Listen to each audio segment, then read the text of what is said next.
What's up, everybody? How's it going? Happy post-Christmas to everybody, and hopefully you all had a good holiday. If you are celebrating some coming up, Hanukkah, etc., hopefully you are enjoying that, as well as a happy New Year around the corner. This is the Orange and Black Insider Bengals podcast.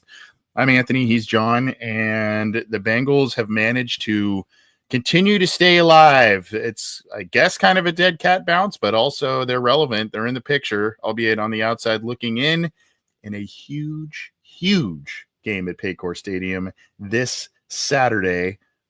And John, we have some tickets to that game to give away. We'll do that live here at the end. If you have not given your proof of subscription to us via @BengalsOBI on X, or the obinsider@gmail.com. Do that over the next probably 20 minutes or so, and we can add you in, and then we got to cut it off to get it. But I made a mistake, John. You told me right before we took the air, I was promoting 2 tickets, and it's actually 4 plus a parking pass. So before we first of all, how are you? How was your holiday? Did you have fun? I had a blast. Yeah, whatever you're celebrating, we celebrated Festivus this year. You know, it was very nice. December 23rd is always a great day, but whatever you're celebrating, I hope that it is great. I hope that it was great. But yes, we have 4 tickets to give away to Bengals versus Broncos, because even though we always know the Bengals stink in September, they're always pretty decent in December. So they've won 3 in a row here. They got a chance to go for 4 in a row against Denver. I don't know what the weather's going to be like in Cincinnati. They're saying it could be rain, it could be sunshine, whatever the case may be. It's basically a playoff game there, or on Saturday afternoon in Cincinnati in Paycor Stadium. And we want to get you inside the stadium because we want as many Bengals fans as there as possible. We don't want Broncos fans. This is why I should leave this kind of stuff up to you, my man. I mean, I got it out there and I had the wrong information. So, but appreciate our anonymous donor. What was the section again, John? And where are we at here with those 4 tickets? Oh, that's the best part, because typically you have these radio giveaways where you're always in the cheap seats, in the 300s, where like the last tickets are sold. No, this is second deck type action here. You're in section 232, which is in the northeastern part of the stadium. You get a nice look at the Bengals sideline in that northeastern corner, along with the parking pass too, towards, I believe, the the west side of the stadium. So very simple, very nice seats. Should be a blast for whoever wins. Should be a blast, and thank you to that. And what we will do as well as a show, we will submit a donation to the winner's Bengals related charity of choice. Just a little holiday gift, so a little icing on the cake, so to speak, to help out a great charity. There are many, many of them out there, ranging from the Ken Anderson Alliance, Munoz Foundation, Ted Karras and Cincy Had. I mean, all kinds of different. Orlando Brown's working with Juvenile Diabetes Research Foundation. So whatever you may be passionate about, let us know when we kind of talk to you about getting the tickets. But we got to give those away tonight because the game is Saturday. We've got to give you enough time, Saturday afternoon, evening. We got to give you enough time to get those, make your plans, and make it happen for you. So we'll do that at the end of the show. Get your proof of subscription in, and we'll get that going for you. But just to recap, I want to talk briefly, John, about the Browns game, and then also some people may or may not have been paying attention to the games yesterday. because it being a holiday and it being on a different streaming platform for the first time and being on Netflix. But two AFC North teams played, and obviously that all kind of plays into things. But let's talk about the Browns win a little bit. Look, DTR, a guy that we broke down a couple of years ago in our college prospect reviews. Talented guy. Things are just looking a little bit too fast for him at the NFL level at this point. I also don't envy him because he kind of has been thrown into, one was Watson goes down in the middle of the game, he comes in, and then this one was, another last minute kind of benching situation of Winston. He comes in. Still, the Bengals pull off their third win in a row. Their defense is making plays, causing turnovers, getting to the quarterback, which had not been the case against some of the better teams. But again, it's kind of the quality opponent, quality quarterback. But what's the old saying? Like once is a coincidence, and two, I don't know. So whatever, three may be a trend. I don't know.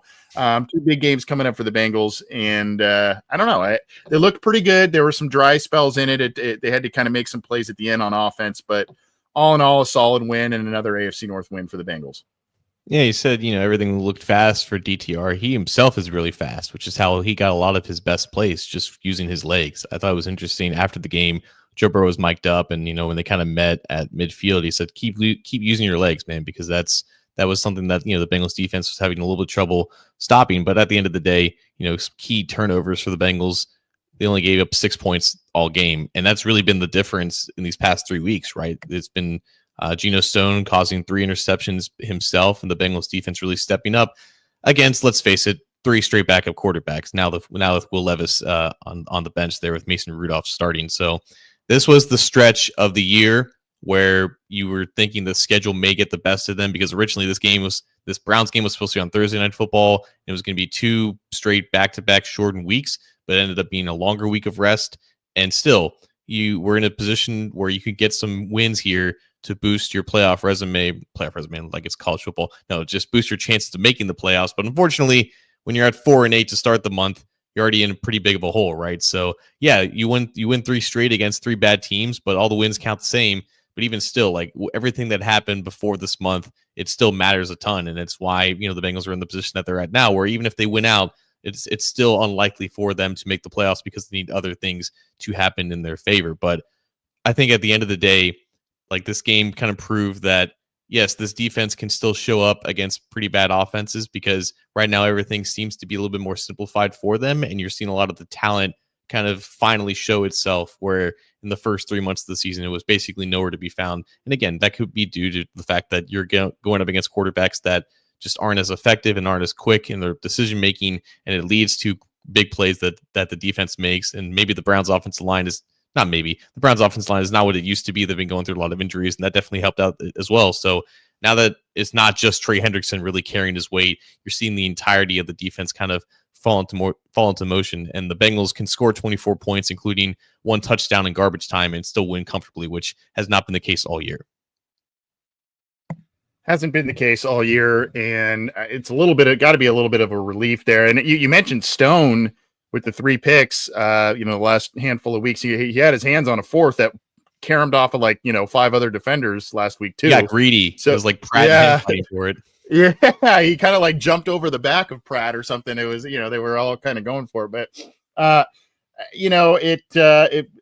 look, the Bengals sweep the Browns, and there are maybe in some eyes asterisks to those wins because, you didn't have Deshaun Watson in there, and, the Nick Chubb was hurt towards the beginning of the year. That's where, even though he did play in the first game against the Bengals, but then broke his foot later in the season, and really, a shame that guy who has been so awesome for the Browns has, last calendar year has suffered so many gruesome injuries. But, there's maybe some asterisks to it, but regardless, this is a team of whomever is the quarterback the Bengals have had trouble with under Zach Taylor for the most part, right? Whether it was Baker or Deshaun, some of these other guys. So to get the sweep there, that's good. Obviously, they got swept by Baltimore, and then the Steelers, they've got one more game there, and we'll talk about that in just a second because they were one of the teams that played on Christmas Day within the division. So A lot of things still to sort out. I think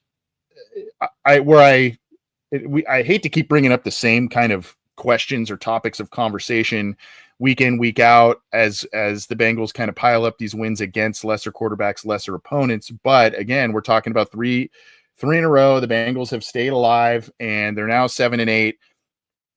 Does the defensive surge give you any kind of a little bit more optimism should the Bengals sneak into the postseason that, hey, they're starting to carry their weight a little bit more, and some of these young guys are starting to round into form. Jordan Battle's making more plays. McKinley Jackson has had a nice couple of moments here. Chris Jenkins as well. Some of these young guys are starting to kind of play better down the stretch. Geno Stone, like we've talked about, and the Bengals maybe getting a tiny bit more pass rush and or opportunities there with Osai, Miles Murphy, etc., opposite of Trey Hendrickson? Or again, is this just quality of opponents and a little bit of fool's gold? Well, I do remember what they did against Pittsburgh and Russell Wilson and how he carved them up, and how the Steelers in comparison since then have looked on offense. And the difference is night and day. If we are going to talk about playoffs, the Buffalo Bills are pretty much locked into the 2 seed should they win one more game. That would be who the Bengals have to play in round one. Josh Allen's probably going to win the MVP for obvious reasons. He is a force to be reckoned with, and that offense has been a lot better than I think a lot of people expected without Stephon Diggs. I'm just saying it right now. If the Bengals are the 7th seed and they play the Bills in the wild card round at Buffalo, Buffalo remembers exactly what happened the last time the Bengals went there. I'm sure that would be on their mind. If the Bengals hold them to under 30 points, that would be a New Year's miracle. I'm not counting on it if that's the case, but I still think that this defense is still very much flawed going up against quality quarterbacks and quality offenses and quality play callers as well. Joe Brady is really doing a lot there to really elevate Josh Allen. So that's the matchup that the Bengals have to be prepared for if they somehow get into the playoffs. And defensively, I don't have a lot of confidence in the Bengals in that one. But yeah, that's just the NFL. It's known for parity, and anything can happen any given week. But I think we also are smart enough to understand what this Bengals defense is. It's not necessarily getting any healthier. They have seen some resurgences, but still, I think there's a lot of context that has to go into these past 3 weeks, and there's still not a lot of confidence, I would say, in them actually stepping up in that environment. Yeah, I mean, I guess here's where my optimism comes from is there are a couple of different things. Is the Bengals are getting off the field more frequently. Again, yes, the level of competition, the level of quarterbacks that they've played these last 3 weeks, they're getting off the field, and they're getting off the field in creative ways, whether it is winning on a pass rush or getting turnovers and just kind of, being that almost 05 Bengals-ish kind of defense where you're creating all these turnovers, you're letting up points and yards, but you're getting the ball back for your offense and sometimes on short fields. And that, if that's something that can be carried over, should the Bengals sneak into the postseason, yeah, maybe they are giving up yards and points to better quarterbacks, better teams. But if they can still kind of get some level of consistency on creating turnovers, I think that makes them especially dangerous, which we already know the passing offense is lethal at this point. Chase Brown's becoming a nice weapon as well as a dual threat guy. So I think if that portion, if the pass rush can kind of continue from Hendrickson and maybe another couple of guys not necessarily getting sacks but getting in there causing pressures, I think if that continues, and then of course if they can kind of get a couple of turnovers per game, I think that's an element that was not there last year. And then of course, you hear guys like Mike Hilton who have been here for a handful of years and have worked under Lou Anarumo and have had great levels of success. He's another guy the last few weeks who, has been right around the line of scrimmage. They've been blitzing him more, and he's been creating a lot of big plays, tackles for losses, etc.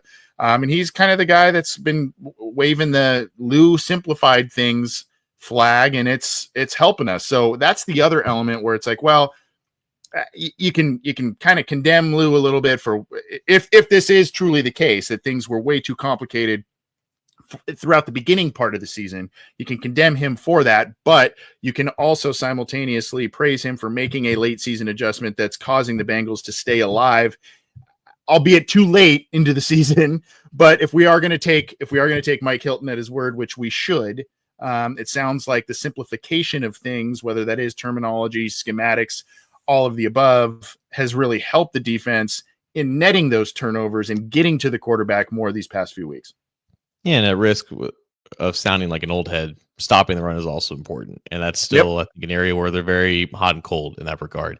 And yeah, obviously with Hilton, blitzing is not just useful against the pass. Like there's been run blitzes where he just times the snap and he's in the backfield for a tackle for loss. It's not just about getting pressure on the quarterback. And in that case, you're freeing yourself up to having a quarterback just identify the hot read there, and that's an easy play. So there are ways to counter where the Bengals have been inept this year, and I think we've seen a little bit more of that going up against quarterbacks who aren't as experienced or who aren't as capable and everything like that. But yeah, when the playoffs come around, typically the best defenses in the NFL end up getting there, right? And the scoring is down a little bit. I'm very interested to see how that is the case this year, with just how offenses have kind of evolved and whatnot. But yeah, it would be very unusual for a defense like the Bengals to end up making the playoffs, and that is typically where it's the most important, and that's where obviously the best offenses can only score maybe 20 or so points a game. That's kind of what we saw in those Bengals playoff runs. So if that's the case, they're gonna have to play well above, I think, their weight level in that regard. But yeah, just creating more possessions for the offense with those turnovers, I think is probably their best way towards getting there, like you said. Well, the Bengals get the win. They sweep the Browns. They've looked better of late. Again, like you said, context matters in this regard. But the other thing, just kind of to tie into this, and then obviously to transition into what's coming up on Saturday, the Steelers and the Ravens played respectively two, I mean, pretty solid matchups, at least on paper. The Ravens game with the Texans definitely did not end up as a quality matchup in terms of the score, but the Chiefs game was tight for a while. Chiefs pulled away there.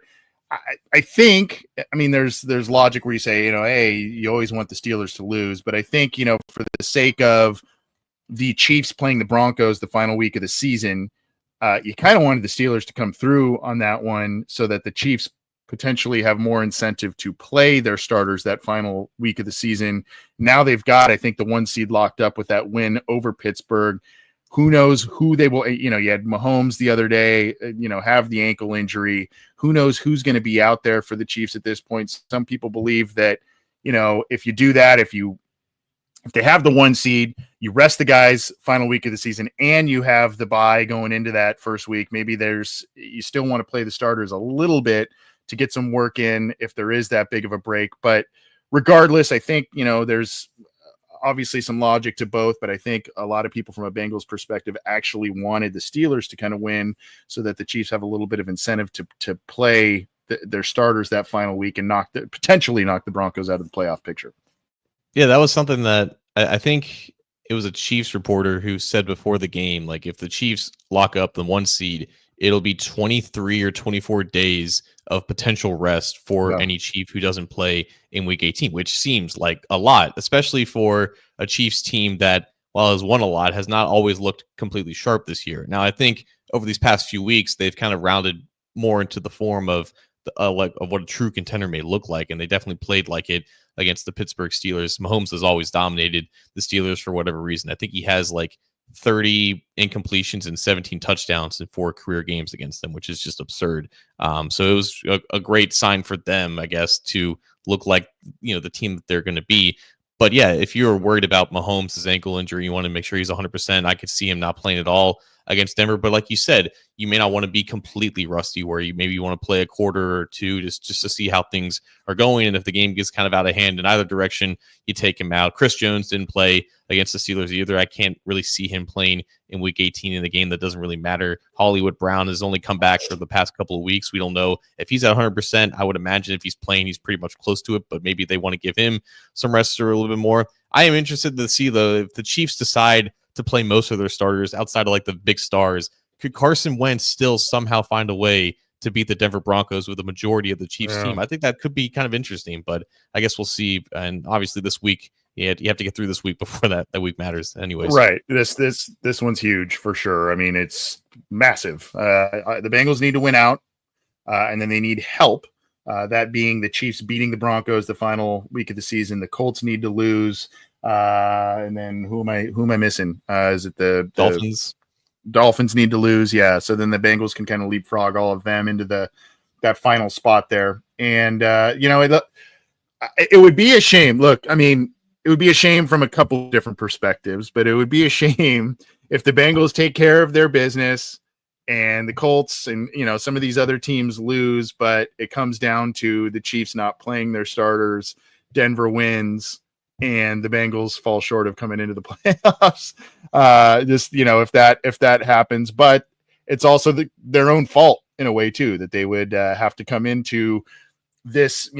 All of these things need to happen. I will say, from an NFL perspective, and I know I'm probably putting on my Homer hat here a little bit, but if you are looking at an AFC playoff bracket, I mean, you're looking at, from a viewership standpoint, Mahomes, Josh Allen, CJ Stroud,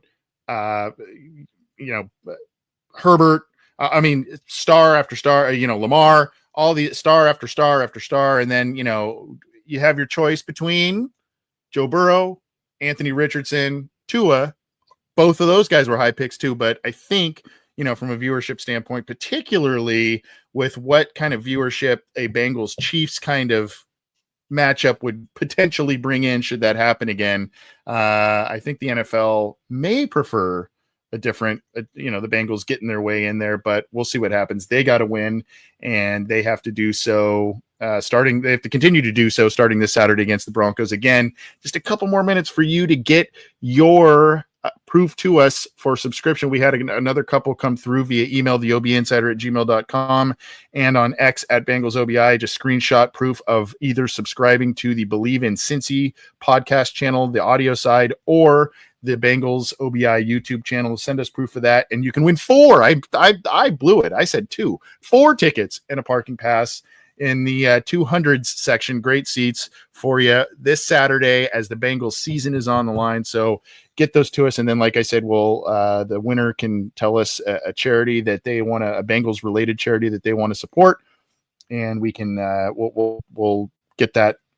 We'll send a donation over there. But this is the Orange and Black Insider Bengals podcast. As I mentioned, go subscribe to one of those channels to not only get a chance to win these tickets here in just a little bit, but also because we're bringing Bengals content. We bring you Bengals content all the time, whether it's with John and I on our channel and or the Believe in Cincy audio channel, or the others that are on the Believe in Cincy podcast channel, talking football with Bengal Jim and friends, as well as the coach Matt Minnick and Willie Letts, Matt and Willie No Ball, and the guys Jason and Kevin from 3 and Out. We're trying to pepper you with all kinds of different content, and hopefully this continues on for more and more weeks with more shows and more stuff as the Bengals potentially make their way into the postseason. But we appreciate your support once again. Season's not done, but we are drawing to a close of the regular season, and we appreciate your support of this program, the Believe in Cincy audio channel, and so many others. Cincy Jungle, A to Z Sports, that John's doing some great work over there. Appreciate all the support that you show us and have shown us over so many years. Thank you very much. Interesting stuff here on the injury front, John, because the Bengals may be getting back their left tackle, Orlando Brown Jr. He is looking like he is expected to play. The Bengals do have a number of players on IR and or hurt, sick, all kinds of different stuff. The Rankins thing is,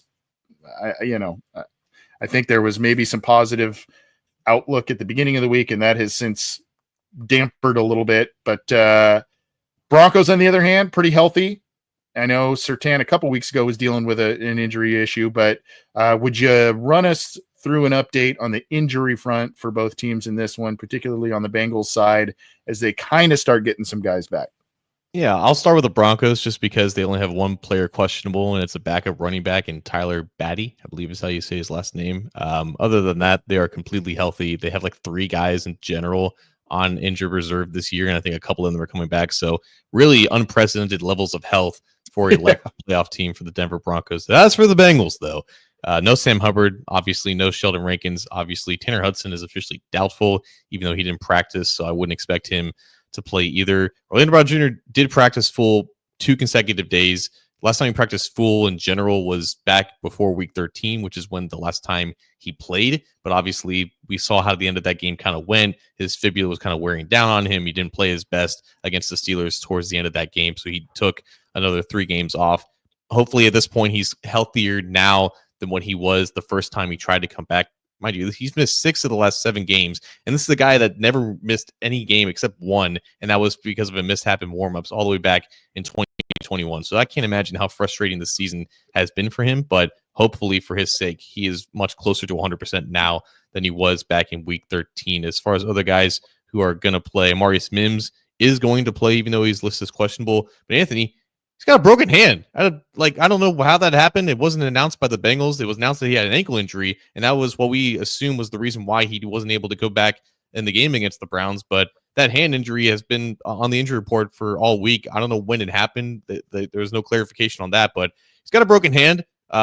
We've seen defensive linemen play with clubs wrapped around their hands. I don't know how effective it is for offensive linemen to do the same, but I would imagine that's what he's going to try to do. We'll see what his situation is. And like you said, with Joseph Asai, he's been dealing with an illness all week long.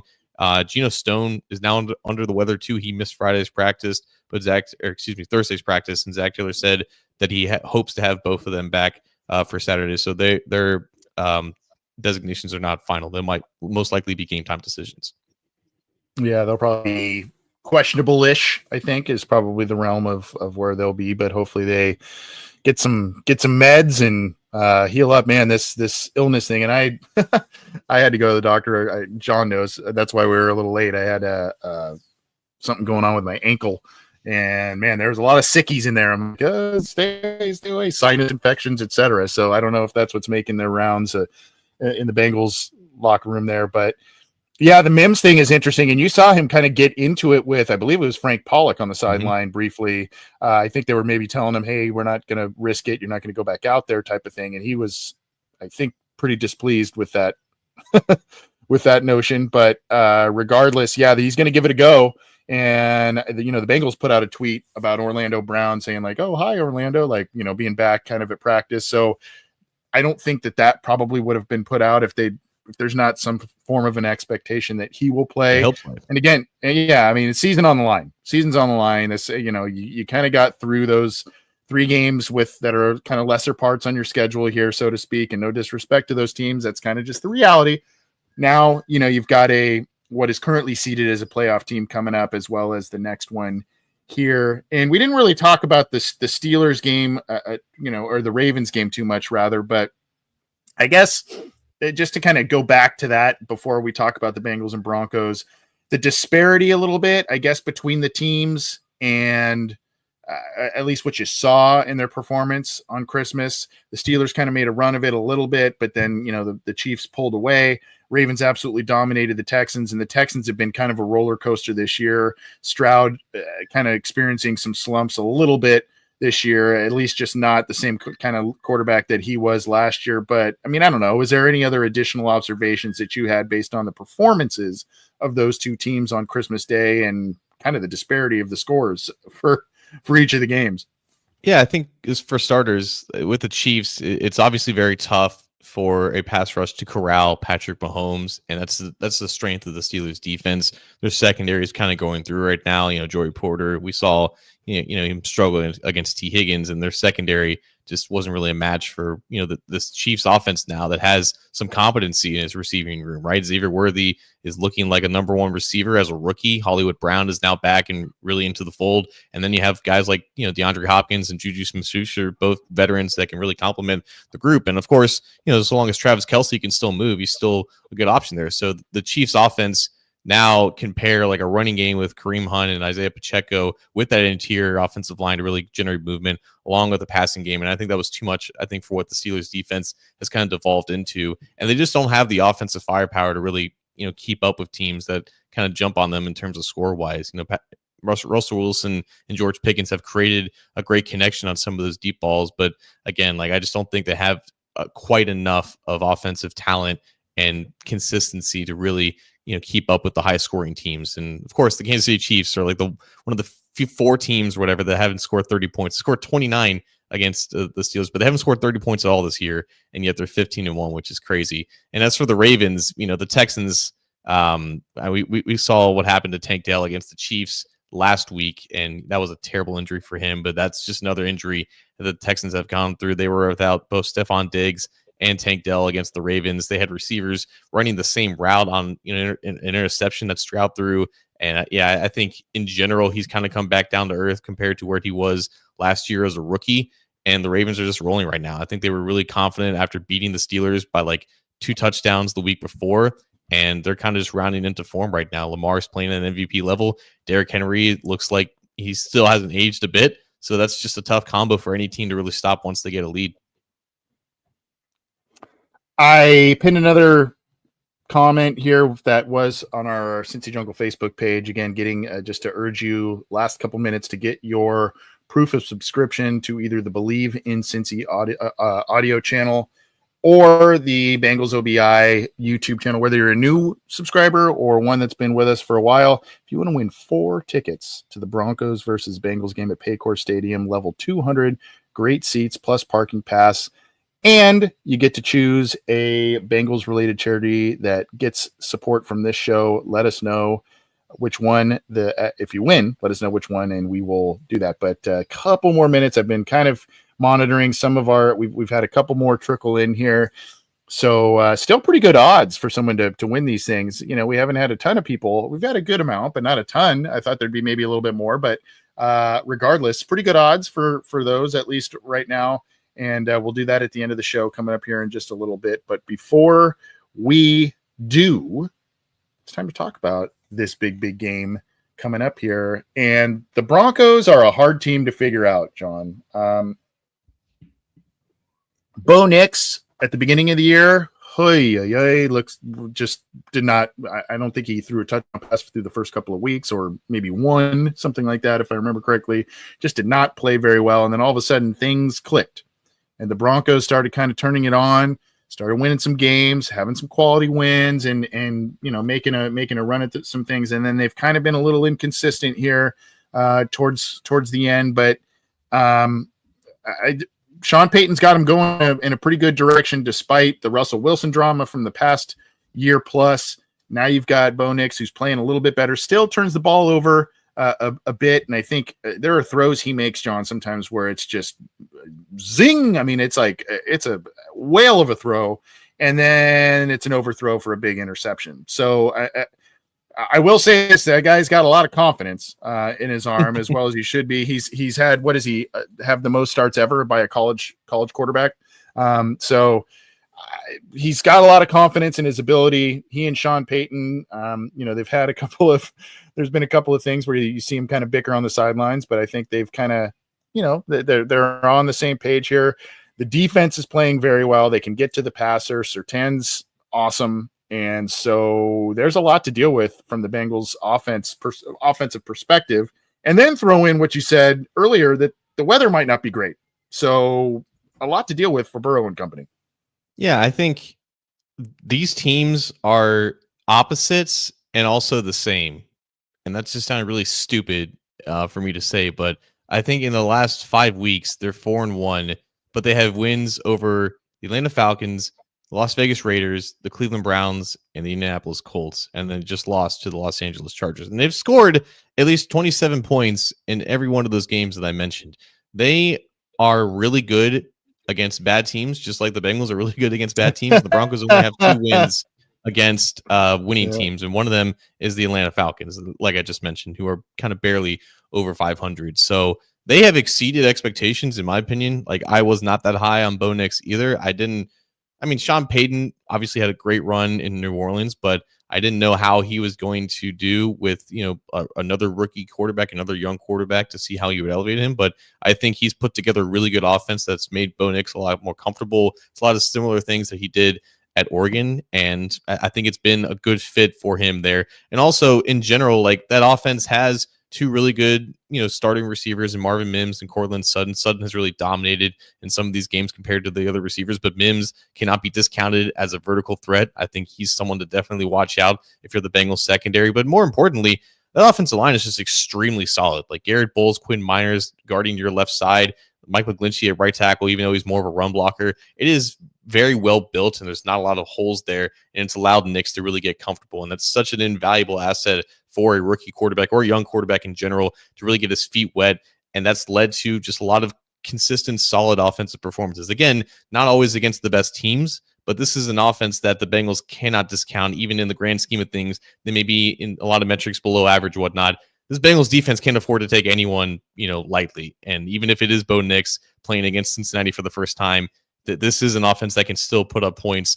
And that leads us to like the Broncos defense, which we can talk about in a minute. But I would not discount this Broncos offense from showing similar signs as to what they did against bad defenses in the previous weeks. If I'm not mistaken, I think the Broncos are top or one of the top pass blocking graded units by PFF standards, and there's other metrics there. Like you said, there's I understand your sentiment of this doesn't make sense, but there's a lot of similarities and there are a lot of differences here, and rightfully so. And I think their defense is playing at a very, very high level. That's why I think it's imperative that you do have Orlando Brown out there, and maybe even a hobbled Amarius Mims on the edges there. The pass protection has been a little bit better, I would say, overall for Joe Burrow this year, but he's still taken a lot of sacks and hits, etc. And he's had to make a lot of plays dancing around, and that's going to have to be the case again. I don't know if he has to do the Superman toss from his belly and thighs like he did last week, but he's going to have to dance around and make things happen off script. And thankfully he's been doing a lot of that this year, and the Bengals have been successful because of it, but that's going to be a key this week. And, I don't know with Surtain, I don't know if he's going to just continue to shadow, Chase and all of that, or, what they're going to do with that. But it's going to be interesting to see just the matchups. Right. And I guess that goes to me. We know what Trey Hendrickson can do. The pass rush opposite of Trey Hendrickson and ancillary pass rush away from him for me against this good offensive line of the Broncos. That's the key. And Denver, despite what era, the Terrell Davis era, they have always had that offensive line. They made it really in vogue in the NFL, the zone, the one cut go scheme that made stars out of all these running backs. You can go back and be like, oh my gosh, yeah, that guy, Mike Anderson, right? There's all these players where you go, oh my gosh, that's one standard they have always held, is to have a solid offensive line, and they know exactly what they want to do up front. Oh my God. Yeah, like they know what to value, and that's definitely helped them out. And obviously, like, Trey Hendrickson needs to continue to be Trey Hendrickson. That's going to be a phenomenal matchup between him and Garrett Bowles. But like you mentioned with the Broncos defense, this is where the Bengals are opposites, right? Because the Broncos have one of the best defenses in the NFL, coordinated by none other than Vance Joseph, who the Bengals, the organization, knows pretty well. 4 starting defensive linemen with at least 40 pressures and a pass rush win rate of 12%. It's something the Bengals have no idea. That it's something that they should be completely jealous of, because only Trey Hendrickson has reached any of those marks, really.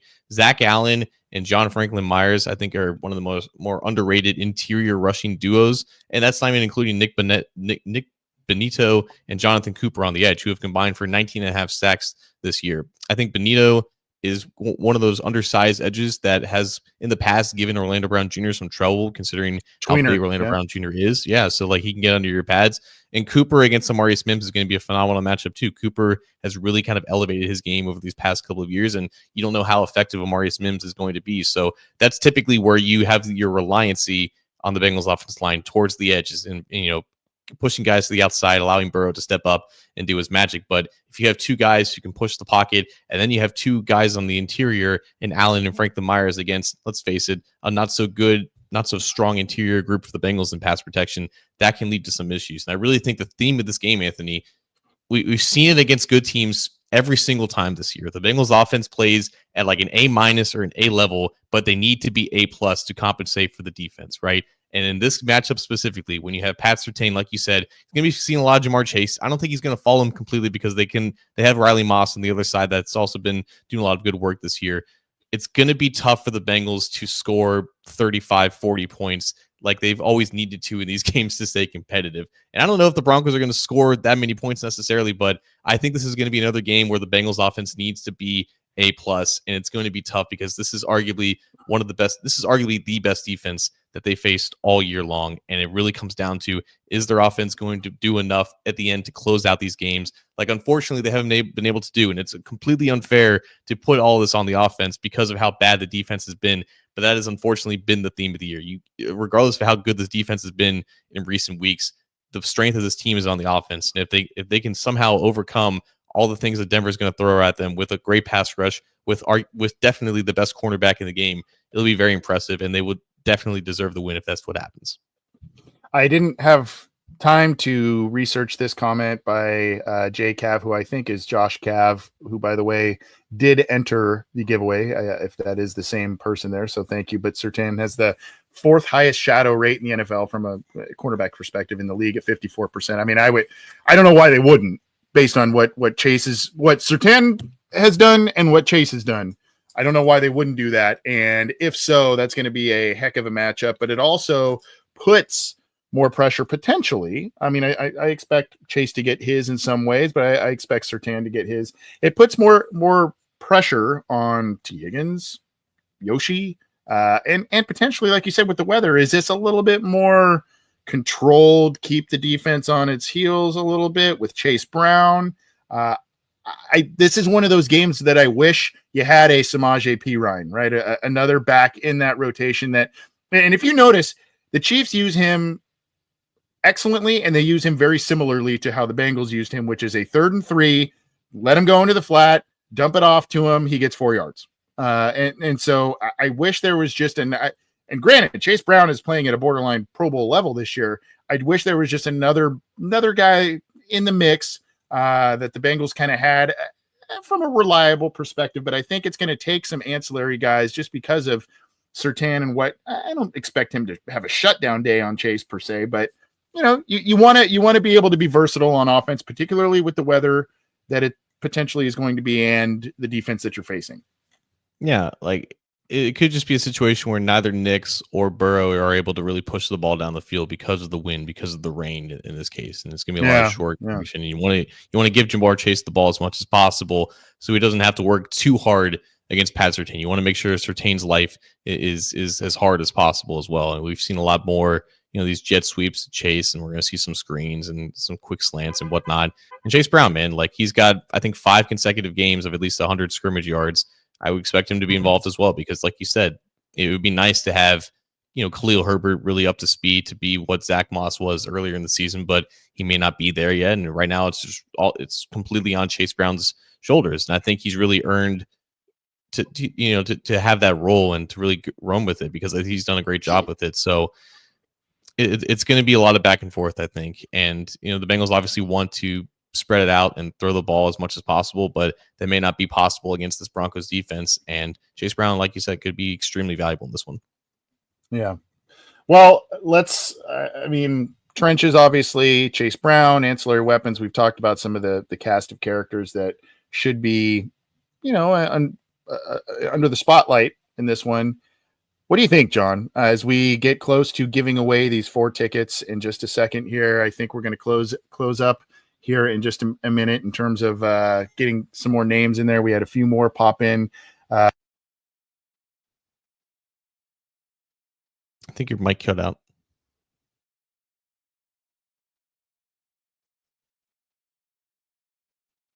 Hello? Yeah, I think Anthony's mic cut out.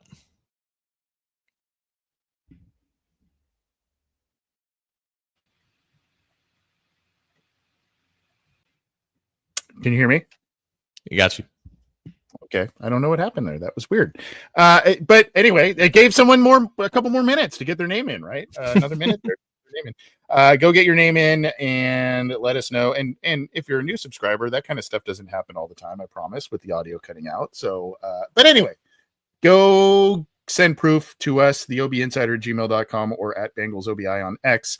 Screenshot a picture of you subscribing to either the Believe in Cincy audio channel or the Bengals OBI YouTube channel, and we'll give you another minute or so to do that, and we'll scour those, and then we'll draw here in just a second. But before we do, John, season on the line, they are playing a playoff team in which they are going to be fighting for a playoff spot with are the Bengals this week. What do you think? They get it done at home in potentially bad weather? Do you think it's a more higher quality opponent and it's going to be exposure time for the Bengals? What do you think? I do think that if it is inclement weather, that probably favors the Bengals, I would say, because the Broncos defense is already really good and they're one of the more better equipped teams to contain the Bengals offense. The Bengals defense needs as much help as possible. And if you're at a point where Knicks can't do everything and they're really leaning on the ground game, that could be a situation where, I'm not lauding the Bengals run defense by any means, but I think once you get in those type of environments, all bets are kind of off at that point and the game is a lot more neutralized. And you could see this game only be in the 20s instead of like the 30s, which I would expect if this game were being played in perfect weather. So maybe I'll leave my words a little bit, but I'm certainly not going to pick the Bengals to lose when we are trying to get someone to go to this game. And obviously we want them to be excited that they're going to win. So you know what? Screw it. I'll say the Bengals win 24-23. Yeah, I'll go 26-21 Bengals. I think it'll be close. I think it'll be a good game. Maybe I don't want to call it ugly, but it's December, almost January football, right? Two names to watch for on offense one especially. Is it Jaleel McLaughlin? Their quick back. He has a big play propensity there. And then you mentioned it. I don't know what's going on with him.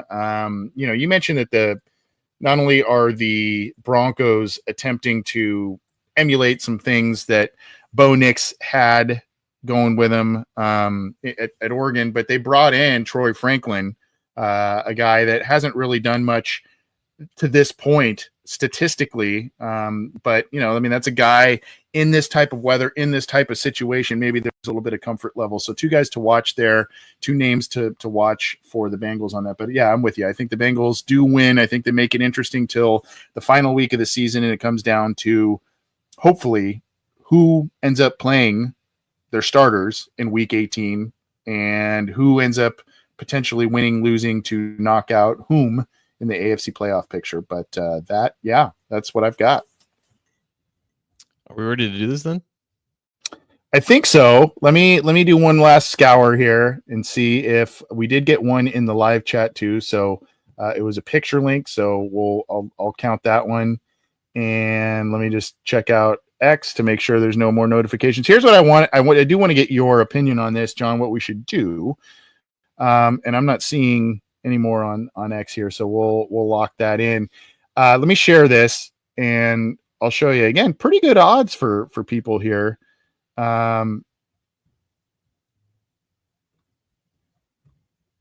Should we allow Tim Grubbs to enter, John? He's asking how to enter. Get in here, Tim. Yeah, get in here. Tim, you gotta screenshot a picture, and we'll give you like 30 seconds. Screenshot a picture of you subscribing to either the Bengals YouTube channel or the Believe in Cincy audio channel, and we'll get you going on that. There, you got to send it to us. If you got to put it in the live chat, do it. If you got to put it to us on Twitter or X, I guess, at Bengals OBI on Twitter, or the via email, theobinsider@gmail.com. Now, what I have here, John, the names that I put them in by order received the proof of subscription. So do we want to do a shuffle of the names there before we spin? Do we want to shuffle them to randomize them a little bit more? Sure. Yeah. Can't hurt. Okay, let's do that. I think shuffle this does that, right? Yeah. Okay. So we've got, I don't know, there's probably, 25 names or so, not a ton. I thought there was going to be a little bit more. 4 tickets to the Bengals Broncos. We'll give Tim one more second here. 4 tickets to the Bengals Broncos, parking pass at Paycor Stadium here, and we as a show will do a donation to the winners Bengals charity of choice. John, what section again are the seats? Section 232, which is the northeastern part of the stadium. Okay. Good seats and big game. Do we give Tim a shot here? Do we add him in, or do we I haven't received it yet. Unless I'm I don't know, Tim. He's kind of blowing it at this point. Give him give him 30 more seconds. We're trying to be generous here. Yeah, I don't want a bunch of dead air. So yeah, I mean, Tim, we're Tim says he's subscribed, just not sure how to prove it. We just told you how to prove it, man. You got to send the picture in. Yeah, send the picture to either at Bengals OBI on X or the obinsider@gmail.com, or if you have a picture link or something in the live chat, you can do that. Where do we put him if we're going to add him in? Do we just pop him somewhere in the middle? What do we do here? Yeah, or do we pop him on the bottom? Okay, all right. This is crazy. Put him right here. Tim Grubbs, right? Mm-hmm. All right. Let's make sure you got in there. And by the way, in case you did submit something and you don't see your name, let me know. There was someone that submitted, I think, twice. That was both email and Twitter, so I only counted that once. And so let's do one more little last scour here for stuff, and we'll go. All right. Are we ready to do this thing? Oh, we're ready to spin. I'm so ready. All right. Let's see. 4 tickets. Broncos versus Bengals, section 232. Is that what you said? Yes, sir. 232. Great seats. Season on the line for the Cincinnati Bengals. Pretty good odds for someone to win, as well as a parking pass. And we as a show will submit a donation to the winner's choice of a Bengals related charity. All right. 3, 2, 1. Let's go. Oh, it's kind of lagging. Who is it? Is it Josh? Josh Cav, you are the winner. I've met him. He's a great dude. Josh Cav is, you've met him. I know he's been following our show for a long time. So that's, I have met him. It was right before the Jaguars game in like 2021. I actually, in a way, I mean, I'm Josh. I'm glad you won. I wish we had a automatic thing for Mr. Whisper, who was always so generous to us. I wish we had another set to just give to him. But hey, congratulations, Josh. That was, I know you've been a long time viewer, watcher, listener, subscriber. So appreciate you. And hey, look, number one, let us know what charity you want to, and I think my guy John's going to be in charge of getting those tickets over to you. Number one, Josh, let us know the charity that you want to support, whether that's, if you know offhand right now, or if you want to contact us, a little bit down the road. There you go. Number two, if for some reason you cannot go, you cannot use all of those tickets or something like that, please let us know, because then we can maybe do another drawing for, if you're only going to do 2 of them or something like that. If you're only going to use 2 of them and you're not going to use the other 2, let us know, and we'll maybe do another drawing for the other 2. If you're not going to use all 4, that sort of thing. Please don't sell them to Broncos fans either, by the way. Yeah, anything. Not that I would expect you to do that. Yeah, not that I would expect him to do that, but please don't do that. Please don't do that. And Josh, include your phone number as well, along with the charity that you want. That is how I will get the tickets to you via your phone, via text message. Yeah, and if you don't want to leave that in the open messages here, you can either email us that information, the obinsider@gmail.com, or give us a private message at Bengals OBI on X, and we'll or direct message John if you follow him on Twitter, and he can get that over to you. John, I appreciate you coordinating getting those tickets. That's the first ticket giveaway we have ever had on the show. We've done other giveaways. We've given away hats. We've given away, I don't know, all kinds of different stuff, but we have never given away tickets. So that was pretty exciting. And I really screwed up. I said 2 tickets, and it was 4 and a parking pass. So a little Christmas surprise, there we go. And you know what? Check this out. Here's the ticket giveaway. Check out. I assume this means his sons. Potentially, my boys are going to be so excited. Thank you. So that's awesome. Have a good time. Do us a favor too. After you go, maybe send us a pic. Send us a pic so we can show that off to everybody. and make all the other people jealous. I'm just kidding. Everybody can be happy for you. But well deserved. Thank you for your support for a long time, and thank you all for entering and subscribing. We're going to get you more material here. I don't really have much else. Usually we drop the mic with something, but that's kind of the biggest mic drop I think we could possibly do, giving away 4 tickets to a playoff type game. But have fun, Josh, and get in touch with us about a lot of different stuff like we talked about. And John, big game this Saturday, man. Are you going? Are you getting down there? I am not, but it is by all accounts a playoff game, man. They need to win. They need to win the next one. And unfortunately for them, no more teams under 500. So it is as real as it gets. Yeah, you know, I think that's going to be a playoff type atmosphere in the crowd, and then also, you know, the game itself is 4:30 Eastern, so it's kind of prime time ish, right? It's Saturday. I mean, it's got a lot of luster to it. So I think, you know, this is kind of what a lot of the Bengals and their fans wish, that the Bengals were in a little bit of a different position. But this game means something, and it's a big deal. You got Joe Burrow healthy towards the end of the year, so let's go. Let's get them in the playoffs, and take one game at a time. This is a biggie. Have fun, Josh. Thank you all for subscribing, sending us proof. John, have fun this weekend, and happy early New Year to all of you. Appreciate you tuning in. This has been the Orange and Black Insider Bengals podcast, and we have given away some tickets. Enjoy those, and we'll try and get more giveaways. Let's do more giveaways. I don't know if we can get 4 tickets all the time, but we'll do more of them. Take care, everybody. We'll talk to you soon.